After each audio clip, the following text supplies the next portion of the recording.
Hello friends, welcome to વર્ષ kitchen. કેમ છો બધા? હું છું વર્ષા. સુપર હેલ્ધી, ટેસ્ટી, ઇઝી અને ઓરિજિનલ રેસિપીઝ જોવા માટે વર્ષ કિચન યુટ્યુબ ચેનલને સબસ્ક્રાઇબ કરજો. સાથે જ બાજુમાં આપેલા બેલ આઇકન પર ક્લિક કરજો, જેથી તમને આવનારા દરેક નવા વિડીયોઝની નોટિફિકેશન મળતી રહે. Thanks for watching and sharing my recipes. Stay tune with વર્ષ કિચન.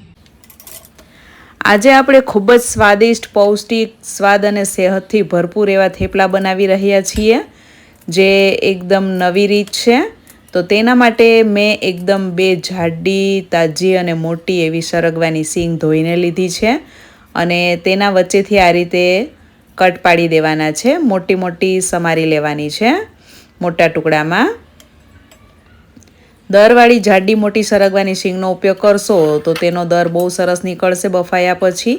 તો એક કુકરમાં પોણો ગ્લાસ જેટલું પાણી નાખીને 3 વિસલ વાગે ત્યાં સુધી મીડિયમ ગેસની ફ્લેમ પર સરગવાને બાફી લેવાનો છે અને આમ જ બાફવાનો છે. આમાં કોઈ હળદર, નમક કશું જ નાખવાની જરૂર જ નથી. કુકર ઠંડુ પડી જાય ત્યારબાદ આપણે કુકરને ખોલીને તેમાંથી સરગવાની સિંગ કાઢીને ચમચી વડે જ તેનો પલ્પ કાઢી લેશું, કેમ કે સિંગ એકદમ જાડી મોટી દરવાળી છે. તમારે જો વધારે પ્રમાણમાં સરગવાની સિંગ બાફી હોય તો બ્લેન્ડર ફેરવીને ત્યારબાદ ગાળીને પલ્પને ઉપયોગમાં લઈ લેવાનો. અત્યારે આમાં કોઈ એક બે રેસા દેખાય છે, તો હું તેને આ જે પાણી છે બાફેલું તેમાં જ આ પલ્પ નાખીને બ્લેન્ડર ફેરવી લઉં છું. હવે લોટ બાંધવા માટે એક વાસણ લઈને તેમાં 1 કપ જેટલો ઘઉંનો ઝીણો રોટલીનો લોટ લેશું અને અડધો કપ જેટલો પીળી મકાઈનો લોટ લીધો છે મેં, જે ઘરનો જ દળેલો છે અને બારીક રવા જેવો છે. તમે જો તૈયાર પીળી મકાઈનો લોટ લેતા હો તો તેને ચાળીને ઉપયોગમાં લેવો. મકાઈનો લોટ ઉમેરવાથી થેપલા સ્વાદમાં બહુ જ મીઠા લાગશે, કુદરતી મીઠાશવાળા તૈયાર થશે અને એકદમ ફરસા પણ બનશે. અને મેથીની ભાજી અને કોથમીર બંનેને ધોઈને કોરી કરી લીધી છે. ત્યારબાદ આપણે તેને એકદમ ઝીણી ઝીણી સમારીને લોટમાં ઉમેરીશું. ભાજીઓ ધોઈને કોરી કરીને ત્યારબાદ સમારીને ઉપયોગમાં લેશો તો આમાં આપણે પાણી સરગવાનું જે છે તે બધું વાપરી શકીએ લોટ બાંધવામાં. એટલા માટે ભાજીઓ મેં કોરી કરીને લીધી છે. હવે આમાં સ્વાદ પ્રમાણે નમક નાખવાનું છે અને 1/2 ટીસ્પૂન જેટલો સંચળ પાવડર પણ નાખીશું, એટલે કે બ્લેક સોલ્ટ. 2 ટીસ્પૂન જેટલું ધાણા જીરું પાવડર, 1 ટીસ્પૂન જેટલો હળદર, 1/2 ટીસ્પૂન જેટલી હિંગ નાખવી. આનાથી સ્વાદ અને સુગંધ બહુ સરસ આવશે. 1/2 ટેબલસ્પૂન જેટલા તલ ઉમેરવા. 2 ચપટી જેટલા અજમાના દાણા હાથેથી મસળીને નાખવા અને 1/2 ટીસ્પૂન જેટલું લાલ તીખું મરચું પાવડર નાખવું. એક વખત આ બધા કોરા મસાલાને લોટ સાથે એકદમ સરસ રીતે મિક્સ કરી લેવાના, જેથી તેમાં મસાલા એકદમ સરસ રીતે ભળી જાય. અને આમાં તમે પાલક, મેથી, કોથમીર ત્રણેય ભાજીનો ઉપયોગ કરી શકો છો અને 3માંથી કોઈ પણ એક ભાજીનો પણ ઉપયોગ કરીને બનાવી શકો છો. અને 3માંથી એક પણ ભાજી ન હોય તો તમે ભાજીઓ વગર પણ માત્ર કસૂરી મેથી નાખીને પણ બનાવી શકાય છે. અને સરગવાના પાન જો મળી જાય તો એ પાનને પણ સમારીને આમાં ઉમેરીને બનાવી શકાય છે. 1 તીખી મરચી અને 1 ટુકડો આદું સમારીને વાટી લેવું. તમે આદુ મરચાંની પેસ્ટ પડી હોય તો તે પણ નાખી શકો છો અને તીખાશ તમારા ટેસ્ટ પ્રમાણે લેવી. અને એક વખત બધું મિક્સ કરીને હવે આપણે જે સરગવાનો પલ્પ બનાવ્યો છે તે ગાળીને તેનાથી જ આપણે લોટ બાંધી નાખશું. અને જરૂર પડે તો જ આમાં પાણી નાખવાનું છે. 1/2 ટેબલસ્પૂન જેટલું તેલનું મોણ નાખવું. આમાં તમે ઘીનું મોણ પણ નાખી શકો છો. જરૂર પડે તો જ આપણે પાણી ઉમેરીશું. અત્યારે મેં આમાં કોથમીર અને મેથી બંને ભાજી 1 કપ જેટલી લીધી છે. તમે તમારા ટેસ્ટ પ્રમાણે વધારે ઓછી કોઈ પણ ભાજીનો ઉપયોગ કરી શકો છો. આમાં તમે દહીં નાખીને પણ લોટ બાંધી શકો છો. ખાટા મીઠા થેપલા ભાવતા હોય તો ખાસ દહીંમાં ગોળ ઓગાળીને તેનાથી લોટ બાંધવો. તે થેપલા પણ બહુ જ સરસ લાગે છે. અત્યારે મને પાણીની જરૂર જણાઈ રહી છે તો હું થોડું પાણી નાખી રહી છું. કોઈ પહેલી વાર પણ થેપલા જો બનાવતું હોય તો તે આ રીત બરાબર ફોલો કરશે તો તેનાથી એકદમ સરસ જ બનશે.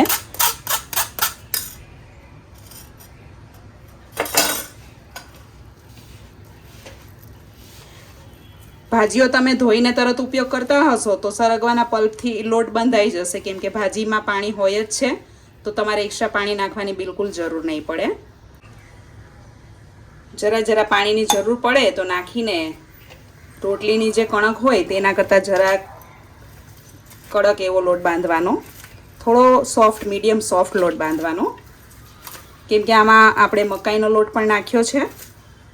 તો થોડો સોફ્ટ લોટ બાંધશો ને તો થેપલા વણાશે સરસ રીતે, નહીં તો એકદમ જ તેની કિનાર ફાટી જશે. એકદમ સરસ સોફ્ટ, મીડિયમ સોફ્ટ લોટ બંધાઈ ગયો છે અને આપણે આને 10 મિનિટ રેસ્ટ આપીશું ઢાંકીને. 10 મિનિટ લોટને રહેવા દીધા બાદ તે એકદમ સરસ સોફ્ટ થઈ ગયો છે. તો તેમાં 2 ચમચી જેટલું ઘી નાખીને તેને એકદમ સરસ રીતે મસળી લેવાનો છે. તમે તેલ નાખીને પણ મસળી શકો છો.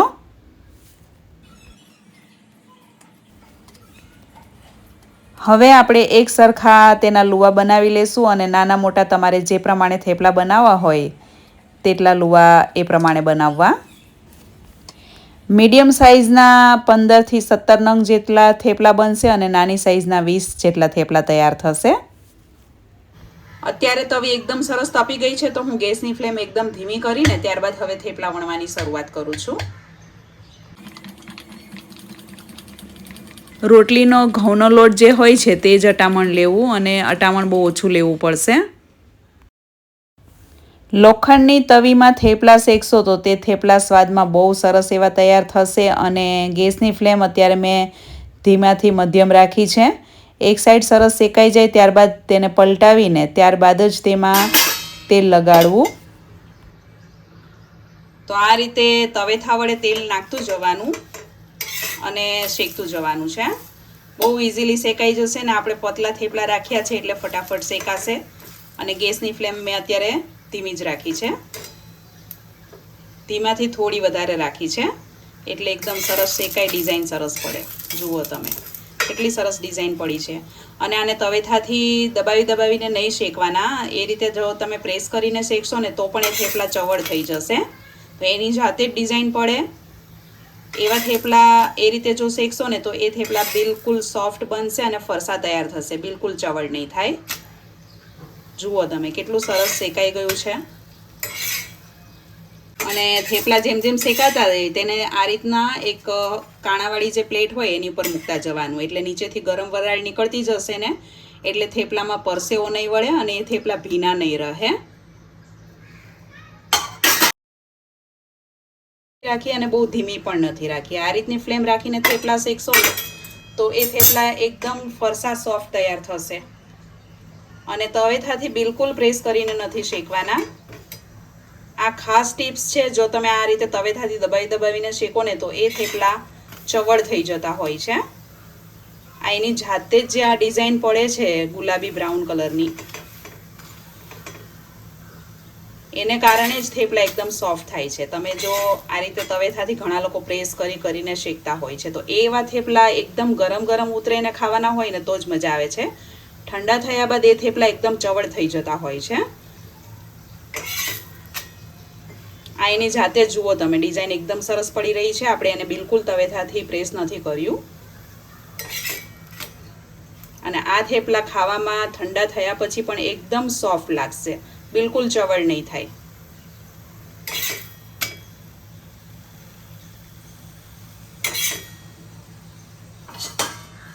તો આ રીતે આપણે બધા થેપલા કાઢતા જશું અને શેકતા જશું.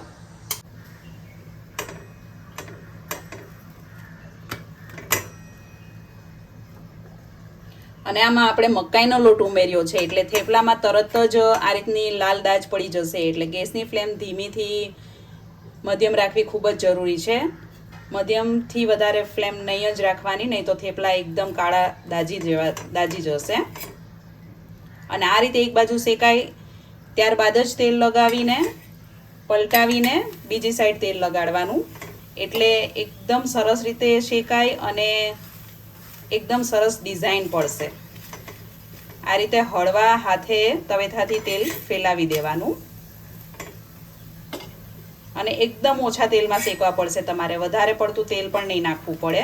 આ થેપલા એકદમ ઓછા તેલવાળા, ઓછા લેસ ઓઇલી તૈયાર થશે.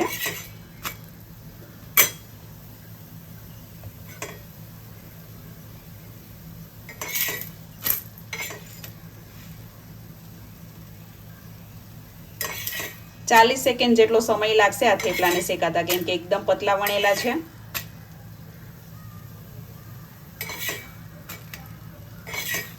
અને અત્યારે થેપલામાંથી સુગંધ એકદમ સરસ આવી રહી છે. મારા આખા કિચનમાં થેપલાની સુગંધ આવી રહી છે. અડધો કલાક જેટલો સમય લાગશે આ 18 થી 20 થેપલાને વણીને શેકતા. અને એકદમ ઇઝીલી વણાઈ જાય છે. જોઈ શકો છો તમે, અટામણ પણ કેટલું ઓછું લેવું પડે છે.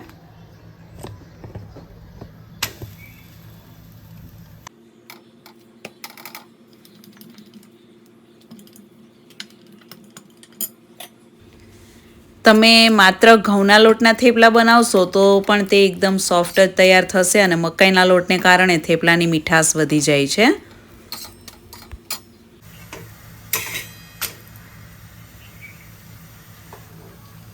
ધીમો મધ્યમ એ રીતે ગેસની ફ્લેમ કરતી જવાની અને થેપલાને આ રીતે શેકતા જવાના છે. એટલે એકદમ ફરસા, એકદમ સરસ કૂક થયેલા થેપલા બની જશે. અને આ થેપલા પણ તમે 2 થી 3 દિવસ સુધી આરામથી સાચવી શકો છો અને ટ્રાવેલિંગમાં જતા હોય તો પણ લઈ જઈ શકો છો. આપણે શેકવામાં પણ તેલનો એકદમ જ ઓછો ઉપયોગ કરી રહ્યા છીએ. તેલથી લથબથ થેપલા ખાવામાં બિલકુલ સારા નથી લાગતા અને ઠંડા થઈ ગયા પછી તો માત્ર તેલ ખાતા હોઈએ તેવું લાગે છે. તો બને એટલો તેલ ઓછું લગાડીને જ થેપલા શેકવા, તો એ થેપલા સ્વાદમાં બહુ જ મીઠા લાગે છે. ઓઇલી થેપલા ટેસ્ટમાં બિલકુલ સારા નથી લાગતા.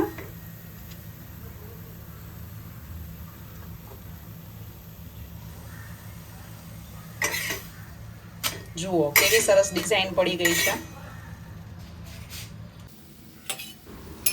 જે લોકો નવું રસોઈ કુકિંગ શીખી રહ્યા છે તેને આ રેસીપી ખૂબ જ ફાયદાકારક સાબિત થશે, બહુ જ ઉપયોગી થશે. અને આ ખૂબ જ હેલ્ધી એવા વિટામિન્સ, ફાઇબર અને પ્રોટીનથી ભરપૂર થેપલા છે. અને અત્યારે થેપલાની સુગંધ એટલી બધી સરસ આવી રહી છે ને કે આમને આમ ખવાઈ જાય એવા ટેસ્ટમાં તૈયાર થયા છે. એકદમ ફરસા પોચા એવા થેપલા બન્યા છે. જુઓ તમે કેટલા ફરસા અને એકદમ કોરા થેપલા બન્યા છે. ચવડ પણ નથી અને બહુ તેલ પણ નથી. આ થેપલા તમે ઠંડા પણ એમને ખાઈ જશો અને ગરમા ગરમ ખાવાની તો મજા જ આખી અલગ છે. કોઈ વસ્તુની સાથે જરૂર નહીં પડે. આ ઠંડા એમને ખવાઈ જશે. ચા, દહીં, અથાણું, ગોળ કશું પણ નહીં હોય તો એમને ખાવાની પણ મજા આવી જશે. અને સરગવામાં નાખ્યો છે તે ઘરમાં કોઈને ખબર પણ નહીં પડે. અને તમે ઘરના દરેક સભ્યોને આ રીતે સરગવાના થેપલા બનાવીને ખવડાવી શકો છો. જેમને સરગવો નહીં ભાવતો હોય એ પણ ખાશે, માંગીને ખાશે, એટલા ટેસ્ટી લાગે છે. સરગવાનો પોતાનો કોઈ ટેસ્ટ નથી હોતો અને આપણે આમાં મેથીની ભાજી પણ નાખી છે એટલે એક્ઝેક્ટ મેથીના થેપલા હોય એવો જ એનો ટેસ્ટ લાગે છે.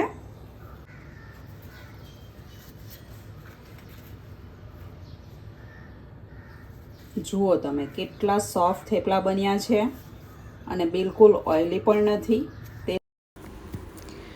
આ થેપલા તમે પ્લેન સાદા દહીં સાથે ખાશો તો બહુ જ મજા આવી જશે ખાવાની. અને તાજું મોળું દહીં હોય તો આ થેપલા સાથે બીજું કાંઈ જ ન જોઈએ. બહુ જ ટેસ્ટમાં સરસ બન્યા છે. સવારનો નાસ્તો, બપોરનું લંચ અને સાંજનું ડિનર હોય કે સાંજનો નાસ્તો હોય કે તમે મુસાફરીમાં પણ ખાવા માંગતા હો તો બધી રીતે આ થેપલા ખાવાના ઉપયોગમાં લઈ શકાય છે. તે પ્રકારના ખૂબ જ પૌષ્ટિક અને સ્વાદિષ્ટ એવા થેપલા છે. અત્યારે અમારા ઘરમાં બધાએ ગુંદાનું અથાણું, દહીં અને મરચાં સાથે ખાધા અને સવારે વધ્યા હતા એ થેપલા બધાએ ચા સાથે ખાધા અને પરિવારના દરેક સભ્યોને આ થેપલા ખાવાની ખૂબ જ મજા પડી ગઈ. તમે કેવા પ્રકારના થેપલા ખાવાનું પસંદ કરો છો અને તમારામાંથી કોને કોને થેપલા ખૂબ જ ભાવે છે તે લોકો મને કમેન્ટ્સમાં જરૂરથી જણાવે. તમે કેવા પ્રકારના થેપલા ઘરે બનાવો છો તે પણ મને કમેન્ટ્સમાં જરૂરથી જણાવજો. અને તમને જો આજની આ રેસીપી ગમી હોય તો વિડીયોને લાઇક અને શેર કરજો અને ચેનલને સબસ્ક્રાઈબ કરજો. Thanks for watching and stay healthy.